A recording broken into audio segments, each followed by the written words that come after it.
Cuando pensamos en Jesús, lo imaginamos siguiendo fielmente las tradiciones de sus antepasados, invocando al Dios del Antiguo Testamento.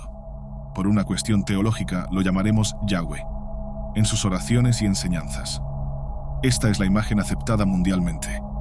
Difícilmente alguien dirá que Jesús no se refiere a Dios en sus sermones y momentos de privación. Pero hoy te probaré que tal vez Jesús no lo conozca como tú y muchos otros creen saber. Esa imagen de un Cristo Redentor fiel al Creador está incompleta. El video de hoy mostrará que en realidad Él tuvo una visión diferente de Dios. Un ser más ecuménico, más esotérico y mucho menos totalitario. Prepárate para descubrir que un Dios antiguo no es un Padre benevolente, que en realidad los pueblos más antiguos aún lo veían como una figura distante de las tradiciones bíblicas.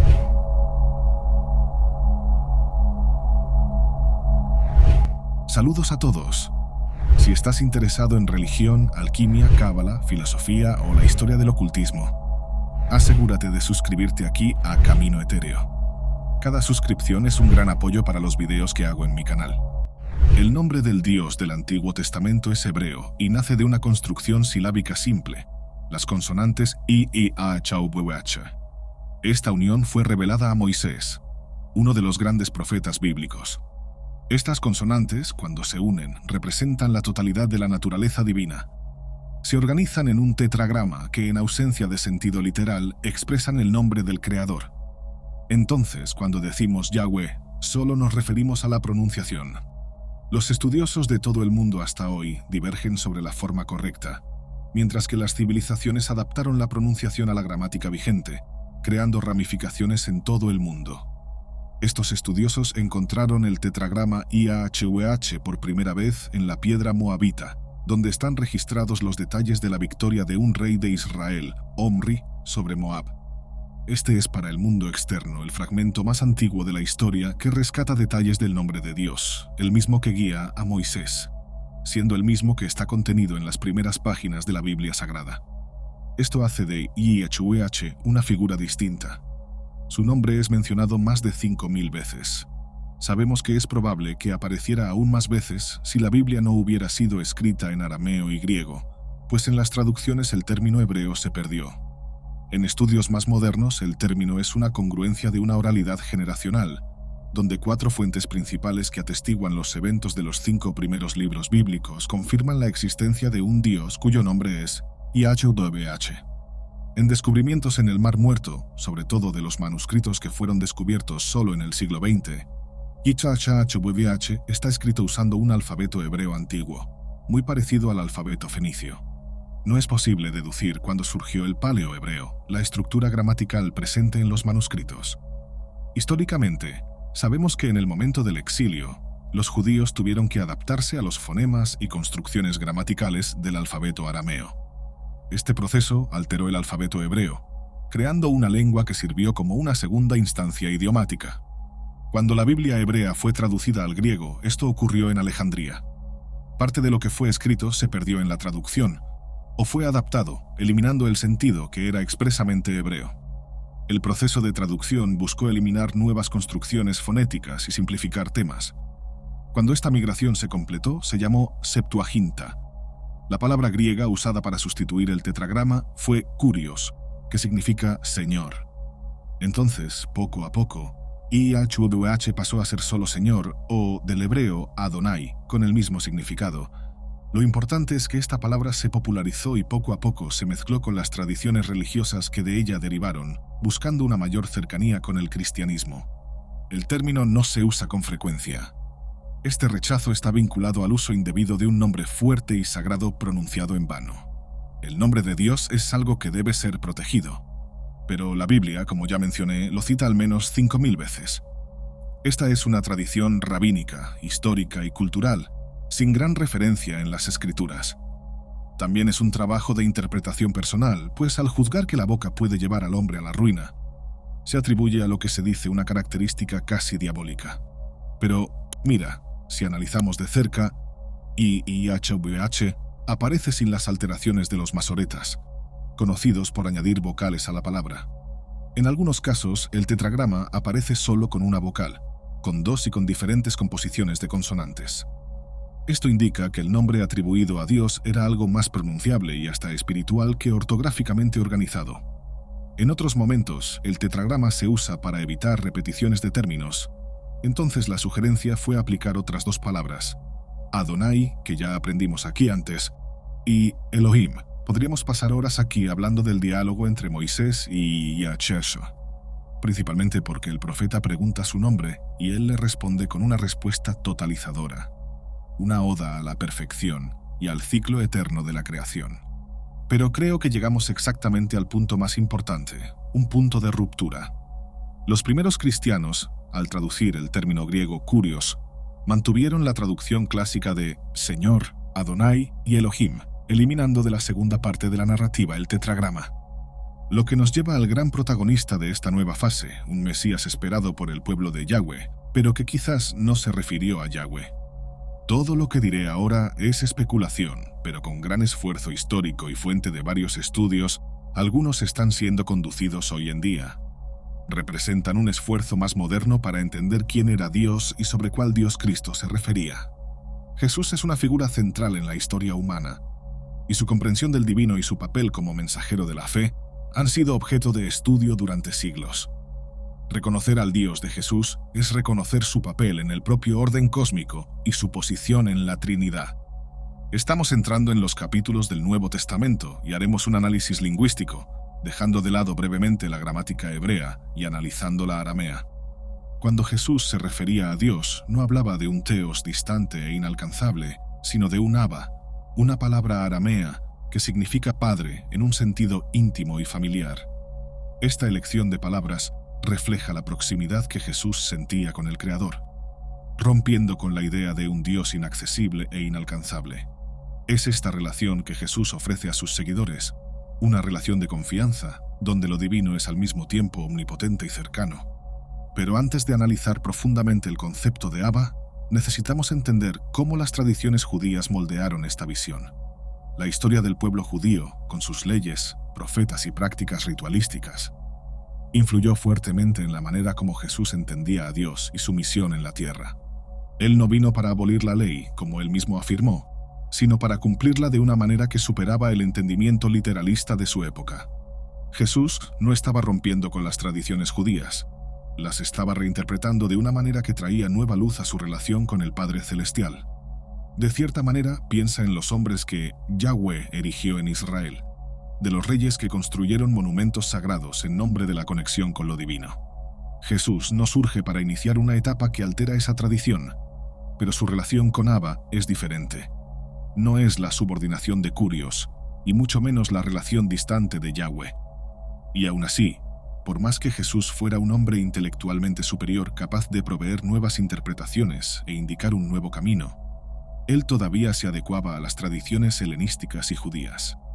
Teos era un término griego usado para describir a dioses en el sentido más amplio, un término utilizado por los judíos helenizados que vivían en la diáspora, mientras que Elohim era un término plural usado en las escrituras judías para referirse a Dios, llevando una connotación de multiplicidad en la unidad. Como dije antes, tener varios términos que en diferentes traducciones tendrían el mismo significado era una forma de honrar la construcción gramatical matriz y no generar repeticiones innecesarias. Pero hay algo más aquí. Jesús se distanciaba de algunos aspectos más severos de la tradición judía, especialmente en la manera en que se refería a Yahweh, el nombre divino más reverenciado y casi impronunciable entre los judíos. Porque, en cierto modo, Jesús no lo menciona. Siempre busca Elohim y Teos, términos que llevan una amplitud universal y un ideal de divinidad que posee valores y pesos más cósmicos y menos rígidos. Históricamente, los romanos dominaban Palestina en la época de Jesús, y el contacto con la cultura griega era intenso. Para que quede más claro, la influencia helenística transformó no solo la política, sino también la teología. Jesús, fruto de su tiempo, podría estar adaptando sus palabras y términos para que fueran más accesibles tanto para judíos como para gentiles, facilitando la comprensión de su mensaje.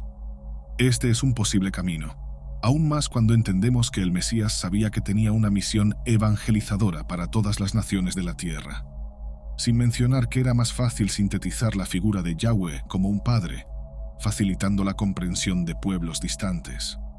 Jesús era también un rebelde, no en el sentido negativo de la palabra. Al utilizar el término Abba, rompía con la formalidad del sacerdocio y de la tradición judía, que veía a Dios como una entidad distante. El uso de un término tan íntimo muestra la audacia de su espiritualidad, ofreciendo una nueva forma de conexión entre los hombres y lo divino. Jesús no fue elegido Salvador por casualidad.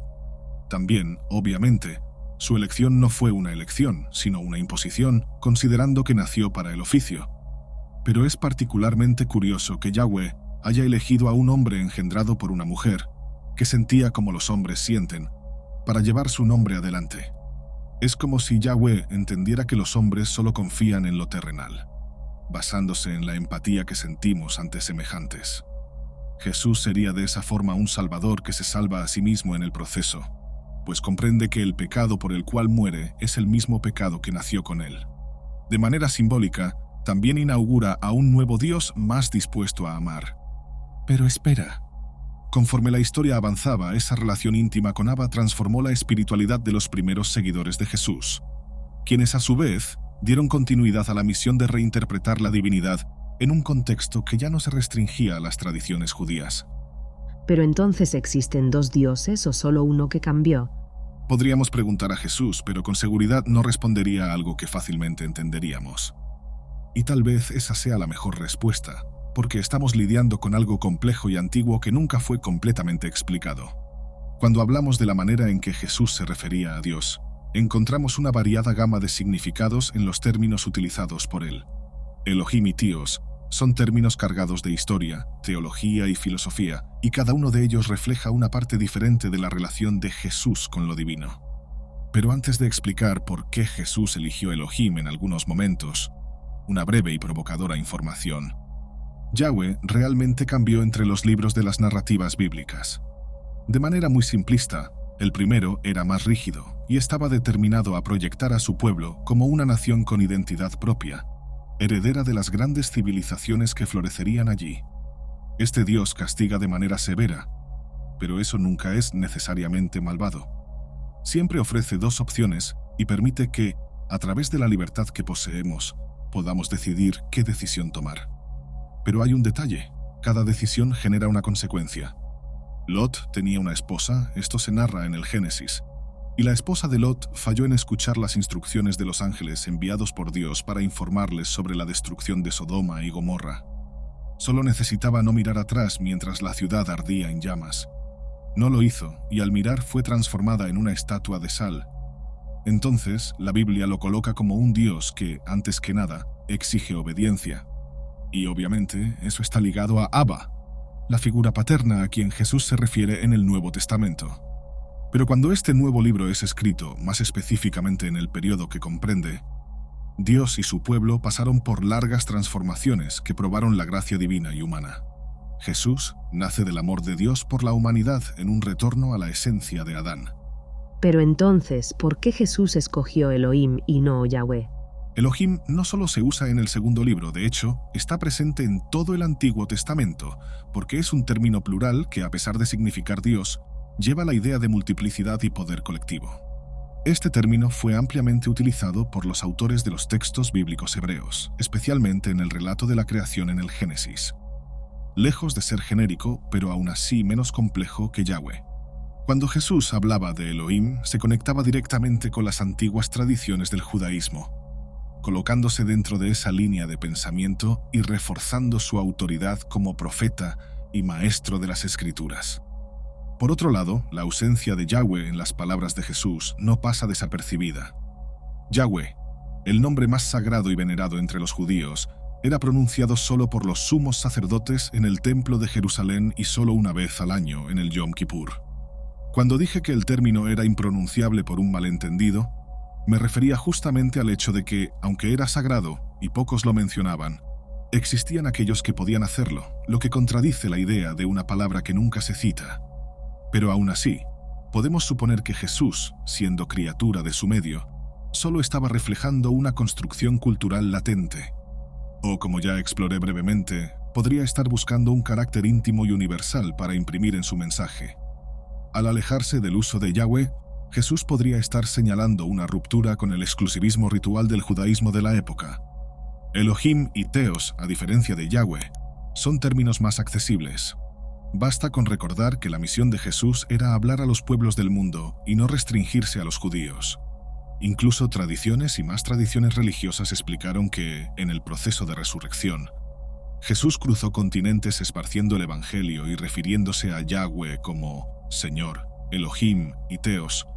Este último término sería aún más interesante, pues la idea de dioses era algo ampliamente aceptado en diferentes culturas, por lo que Yahweh se convertía en una figura que totalizaba a todos los demás dioses. Porque obviamente, Teos era un término más genérico y, a su vez, se utilizaba para referirse a cualquier divinidad. Sin embargo, en las palabras de Jesús, Teos asume un significado mucho más profundo, refiriéndose al único y verdadero Dios. Al usar este término en sus enseñanzas, especialmente en la traducción de los evangelios griegos, se dirigía al público helenístico, expandiendo su mensaje más allá de las fronteras del judaísmo y alcanzando a las culturas griegas y romanas que habitaban el mundo mediterráneo. Pasajes como el Sermón del Monte y la oración del Padre Nuestro son ejemplos claros de cómo Jesús elegía cuidadosamente sus palabras para transmitir una visión más universal de Yahweh. En el Padre Nuestro, utiliza Abba en lugar de un término más formal como Yahweh, haciendo que la oración sea profundamente personal y al mismo tiempo accesible para todos. Esta elección de palabras, Elohim, Teos, Abba, fue crucial para la manera en que los seguidores de Jesús y los primeros cristianos moldearon su visión de Dios. Jesús transformó la manera en que se veía lo divino, y eso está reflejado en su lenguaje. Al abandonar el exclusivismo del nombre sagrado de Yahweh y optar por términos que trascendían culturas y fronteras, Jesús abrió el camino para la expansión del cristianismo. Jesús no solo era un maestro de las Escrituras, sino un verdadero innovador espiritual que aportaba una lectura profética y esotérica de los textos sagrados. A diferencia de muchos de sus contemporáneos, que se aferraban al significado literal de las Escrituras, él utilizaba una interpretación más profunda, simbólica y espiritual, ofreciendo nuevos significados y desafiando los conceptos establecidos de su época. ¿Pero qué significa esto realmente? Cuando analizamos cómo Jesús utilizaba las Escrituras judías, percibimos que no buscaba simplemente mantener la ley o seguir rígidamente el texto. En lugar de eso, hablaba de la esencia espiritual detrás de los mandamientos, las parábolas y los profetas. Jesús estaba proponiendo una ruptura gentil con las leyes de Yahweh, sin negarlas ni abandonarlas. Esta ruptura le permitió adaptar los enunciados para un público más laico. Las leyes, tan presentes en el Antiguo Testamento, son muchas veces abordadas de manera muy rígida por los fariseos y líderes religiosos de su época. Jesús, sin embargo, trae una visión de que el espíritu de la ley era mucho más importante que la obediencia ciega. Enseña que el verdadero cumplimiento de la ley está en el amor a Dios y al prójimo, y no solo en la adhesión superficial a las reglas. Tal vez, de alguna manera, Jesús estaba superando la figura de Yahweh como el legislador implacable, transformándolo en un padre amoroso. Hay estudiosos que sugieren que, al interpretar las Escrituras de manera esotérica, Jesús estaba señalando una transición espiritual en la que las leyes de Yahweh ya no serían necesarias para alcanzar la salvación. Su mensaje parecía indicar una nueva forma de espiritualidad en la que el enfoque estaba en el corazón y la intención, y no en la obediencia legalista. Otro punto que debe ser observado fue la transición de la tradición judía al cristianismo, que marcó un proceso complejo de redefinición espiritual en el cual las leyes y prácticas religiosas asociadas a Yahweh comenzaron a ser reinterpretadas o incluso abandonadas por los primeros cristianos. El surgimiento del cristianismo como una religión distinta trajo consigo un enfoque completamente nuevo sobre la cuestión de la ley, la tradición y la interpretación de las Escrituras. Poco después de la muerte de Jesús, sus seguidores enfrentaron un dilema. ¿Debemos seguir cumpliendo las leyes judías? Y si es así, ¿hasta qué punto? Este era un debate en la comunidad cristiana. Por un lado, estaban aquellos que creían que las enseñanzas de Jesús debían verse como un cumplimiento de la ley mosaica, y que los cristianos debían continuar siguiendo las prácticas tradicionales de sus antepasados. Por otro lado, había quienes veían a Jesús como el inicio de una nueva era, en la que la obediencia ciega a la ley ya no era necesaria. Aquí podemos ver figuras importantes como Orígenes y Clemente de Alejandría. Ambos teólogos de los primeros siglos del cristianismo proponían una lectura más espiritual y simbólica de las Escrituras, argumentando que el verdadero significado de los textos sagrados estaba en las entrelíneas y no en la aplicación literal de la ley. Para ellos, Jesús había traído una nueva forma de comprender la voluntad de Dios, una que trascendía las tradiciones del Antiguo Testamento. Este rompimiento se hace más evidente en el Concilio de Jerusalén, descrito en el libro de los Hechos de los Apóstoles. Fue en ese encuentro donde los líderes cristianos, incluyendo a Pedro y Pablo, debatieron la cuestión de la circuncisión y la necesidad de seguir las leyes judías. La decisión final lo cambió todo. Ya no era necesario seguir las leyes de Yahweh para ser cristiano. Con esto, el cristianismo se afirmaba como una nueva religión, distinta del judaísmo y con una interpretación propia de la relación entre Dios y la humanidad. Para los primeros cristianos, esto significaba que la salvación ya no dependía de la observancia de las leyes de Yahweh, sino de la fe en Jesucristo como el Hijo de Dios y Salvador. El impacto de esta decisión fue profundo. El cristianismo se alejaba de sus raíces judías y se transformaba en una nueva tradición espiritual que trascendería fronteras culturales y geográficas. Esta nueva alianza que Jesús había establecido no estaba basada en rituales y sacrificios, sino en el amor, la fe y la compasión. Pero como veremos a continuación, esta ruptura con las tradiciones yavistas trajo a la superficie preguntas sobre el papel de otras entidades mencionadas en el Antiguo Testamento, incluyendo el demiurgo, un concepto que sería ampliamente explorado por los primeros cristianos y filósofos.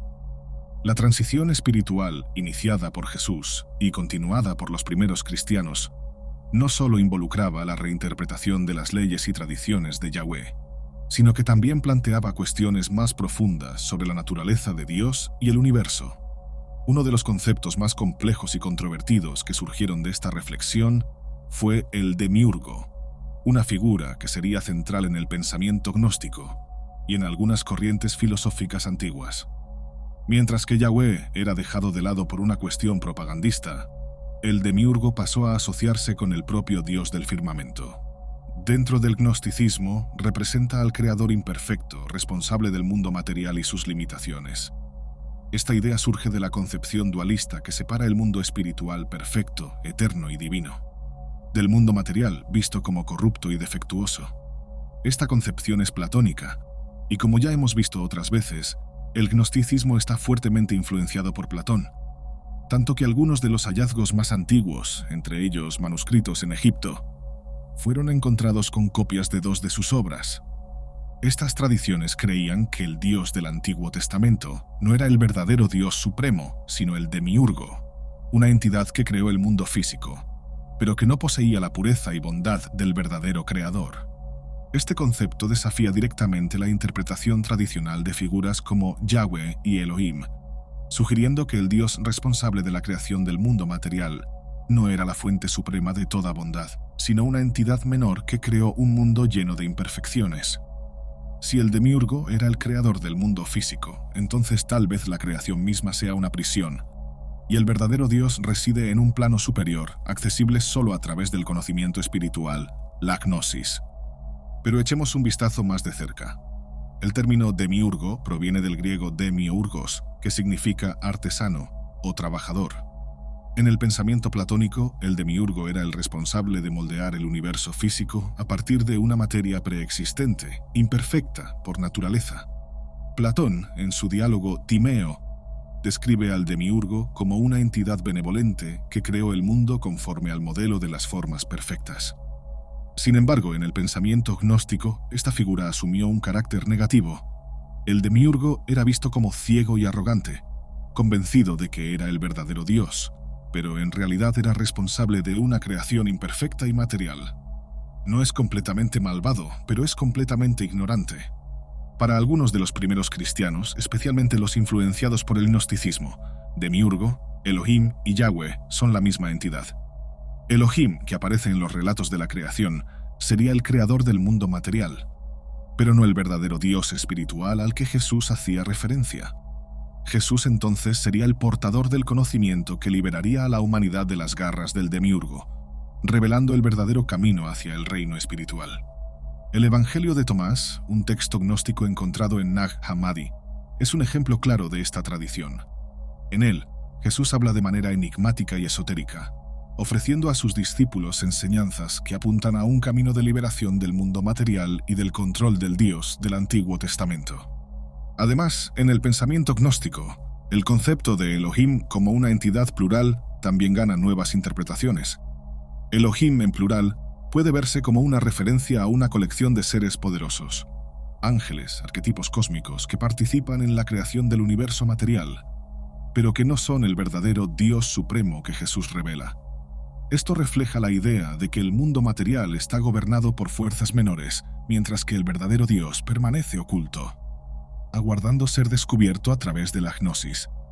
Este pensamiento fue ampliamente discutido por filósofos y teólogos de los primeros siglos de la era común.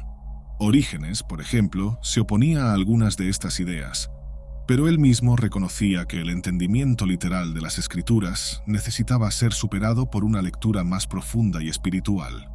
Defendía la idea de que los pasajes más controvertidos del Antiguo Testamento debían interpretarse de manera alegórica, sugiriendo que muchos de los episodios atribuidos a Elohim o Yahweh podían leerse como metáforas de verdades espirituales más profundas.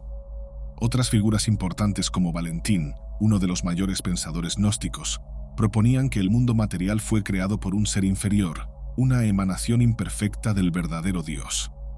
Para Valentín, el verdadero objetivo de la vida humana era trascender el mundo material y sus limitaciones, conectándose con el pleroma, el reino de la plenitud espiritual donde reside el Dios supremo. La idea de un demiurgo imperfecto también se alinea con el pensamiento griego y con otras tradiciones filosóficas antiguas.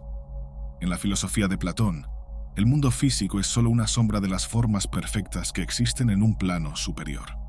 De manera similar, el gnosticismo propone que el mundo material es una copia imperfecta de la realidad espiritual y que la verdadera vida solo puede alcanzarse cuando nos liberamos de las limitaciones físicas.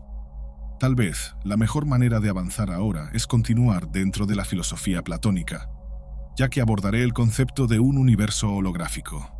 Según Platón, el mundo físico era solo una sombra de un mundo más elevado donde residen las formas perfectas, arquetipos inmutables que representan la verdad final.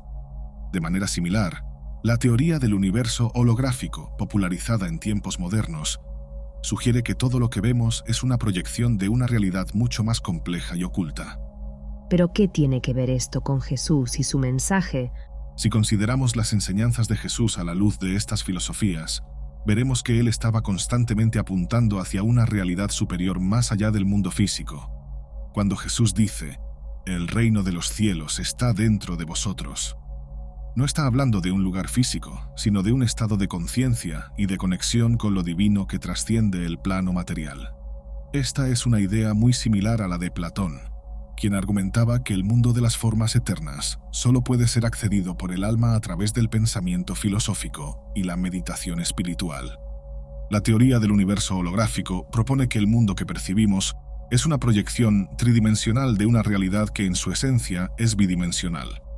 Esto sugiere que todo lo que vemos, sentimos y experimentamos en el mundo físico es solo una sombra, una ilusión proyectada de una realidad más profunda, exactamente lo que Platón decía. Así como el demiurgo de Platón moldeaba el mundo físico a partir de una materia preexistente, esta realidad proyectada puede ser vista como una creación imperfecta que refleja una verdad mayor y espiritual. Jesús, como profeta y maestro espiritual, estaba constantemente invitando a sus seguidores a mirar más allá de las apariencias y a buscar el reino de Dios, una realidad invisible que no podría ser percibida por los ojos físicos, sino solo por el alma. Esto se alinea con la filosofía platónica, donde el verdadero conocimiento reside en la percepción de las formas inmutables, aquellas que no podemos acceder empíricamente. El mundo físico sería entonces una ilusión o una sombra. Este tema aparece también en tradiciones espirituales orientales, como el concepto de Maya en el budismo y el hinduismo, donde el mundo material es visto como un velo que encubre la verdadera naturaleza de la realidad. Si observamos las enseñanzas de Jesús, podemos ver que él estaba señalando la misma idea, que el mundo material, con todas sus leyes y restricciones, era una manifestación temporal de algo eterno e infinito, el reino de Dios. Otro punto interesante es la Cábala judía, que también comparte algunas similitudes con estas ideas. En la Cábala, el concepto de Sefirot describe emanaciones divinas que descienden en un árbol cósmico, manifestando la energía espiritual en el mundo físico.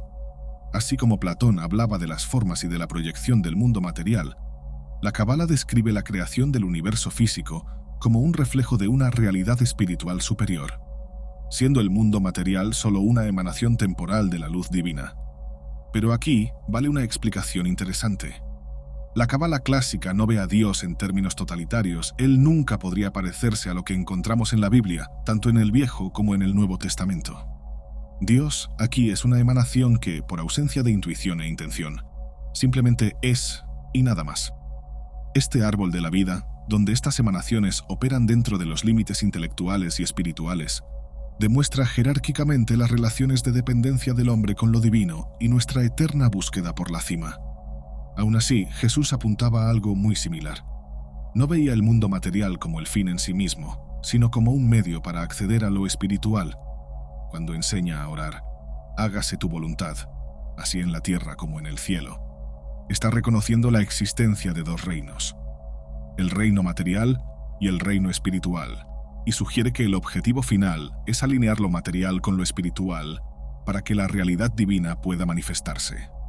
Lo que nos queda entonces es una profunda reflexión sobre cómo Jesús y los primeros cristianos podían entender el universo y la creación. Las narrativas bíblicas están llenas de eventos que a primera vista parecen solo relatos históricos o mitológicos. Sin embargo, cuando examinamos estas historias bajo una nueva luz, percibimos que muchas de ellas pueden interpretarse como narrativas de contacto, descripciones de encuentros con civilizaciones avanzadas o seres de otra dimensión que influyeron en la trayectoria de la humanidad. Uno de esos encuentros, el que particularmente considero más interesante, fue durante el diluvio. El diluvio, una de las historias más conocidas de la Biblia, está presente en tradiciones más allá del cristianismo o del judaísmo. Diversas culturas alrededor del mundo, desde los antiguos sumerios hasta los mayas, tienen sus propias versiones de un gran diluvio que devastó la tierra.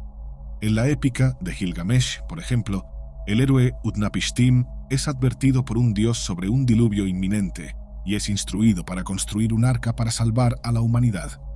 Una historia increíblemente similar a la de Noé. Existen teorías que sugieren que estas historias del diluvio son reminiscencias de un evento histórico real, posiblemente un desastre natural global, como un cambio climático catastrófico. Algunos estudiosos de paleocontacto, que ya hemos discutido bastante aquí, creen que estas narrativas podrían ser descripciones antiguas de intervenciones de seres superiores que, al prever una catástrofe inminente, avisaron a las personas elegidas para preservar la civilización y repoblar la Tierra. Otro ejemplo fascinante de una posible narrativa de contacto es la historia de la Torre de Babel. En el relato bíblico, la humanidad intenta construir una torre que alcanzaría los cielos, y Dios, preocupado por su avance, confunde su lenguaje y esparce a las personas por todo el mundo. Algunos teóricos sugieren que este podría ser un relato simbólico de una intervención superior. Tal vez un intento de limitar el progreso tecnológico o espiritual de la humanidad, evitando que alcanzara un nivel de entendimiento o poder más allá de su tiempo. Estas historias, cuando se ven desde la perspectiva del paleocontacto, sugieren que los seres descritos como Elohim, ángeles o incluso dioses, en diversas culturas antiguas, podrían haber sido visitantes de otra dimensión o seres superiores que influyeron en el desarrollo humano. ¿Qué piensas? ¿Estaban los autores antiguos tratando de describir eventos que apenas podían comprender usando el lenguaje y los conceptos disponibles para ellos? Otras culturas, como los antiguos egipcios y los hindúes, también tienen narrativas de contacto con seres superiores que descendían de los cielos para interactuar con la humanidad. En la mitología hindú, por ejemplo, los seres divinos visitaban la Tierra trayendo consigo conocimiento y tecnología. De manera similar, los antiguos egipcios describen a los dioses como entidades que vinieron de las estrellas y trajeron consigo los secretos de la civilización. Si Jesús y sus seguidores estaban conscientes de estas historias, puede ser que las vieran no solo como mitos o leyendas, sino como posibles eventos de contacto con entidades espirituales o seres superiores. Y así como en el concepto gnóstico del demiurgo, estos seres podrían ser vistos como creadores imperfectos, responsables del mundo físico, pero no del reino espiritual. Elohim, en este caso, serían intermediarios entre el verdadero Dios, Yahweh, y la creación. Las historias bíblicas que los mencionan podrían ser registros simbólicos de encuentros con estos seres. Llegamos al punto más importante de nuestro viaje histórico y lingüístico, porque caminaremos junto a Jesús, siguiendo su jornada espiritual hasta nuestros días para entender cómo su mensaje transformó el mundo antiguo y redefinió la propia noción de religión. Jesús no vino solo a cumplir una profecía o a traer una nueva forma de religión. Él vino para redefinir la relación humana con lo divino. Su visión trascendía el legalismo y los rituales establecidos. No estaba interesado en dogmas vacíos, sino en transformar el corazón humano y abrir el camino hacia una espiritualidad que fuera personal, profunda y, sobre todo, liberadora. El mensaje de Jesús fue radical. Desafió al sistema religioso de su época, rompiendo barreras y mostrando que lo divino no estaba confinado a templos, sacrificios o rituales, sino presente dentro de cada uno de nosotros. Estaba desafiando las estructuras de poder que controlaban la fe y la espiritualidad, liberando el acceso directo a lo divino para todos aquellos que estuvieran dispuestos a buscarlo. Sabemos que el catolicismo haría un trabajo opuesto, destruyendo el empeño mesiánico en el proceso, pero su legado permanece vivo. No existe un mercado religioso que no lo conozca como alguien que destruyó comercios en templos sagrados porque creía que la fe no debía ser vendida ni subastada. Jesús rompe con la tradición judía que veía a Dios como una figura distante y muchas veces inaccesible, y presenta una visión de Dios como Abba, un padre amoroso y cercano. Esto, por sí solo, ya era una revolución. Al romper con los rígidos conceptos de Yahweh, Jesús introduce una nueva manera de ver lo sagrado, donde Dios se preocupa por el individuo y el amor y el perdón son los pilares centrales de esta relación.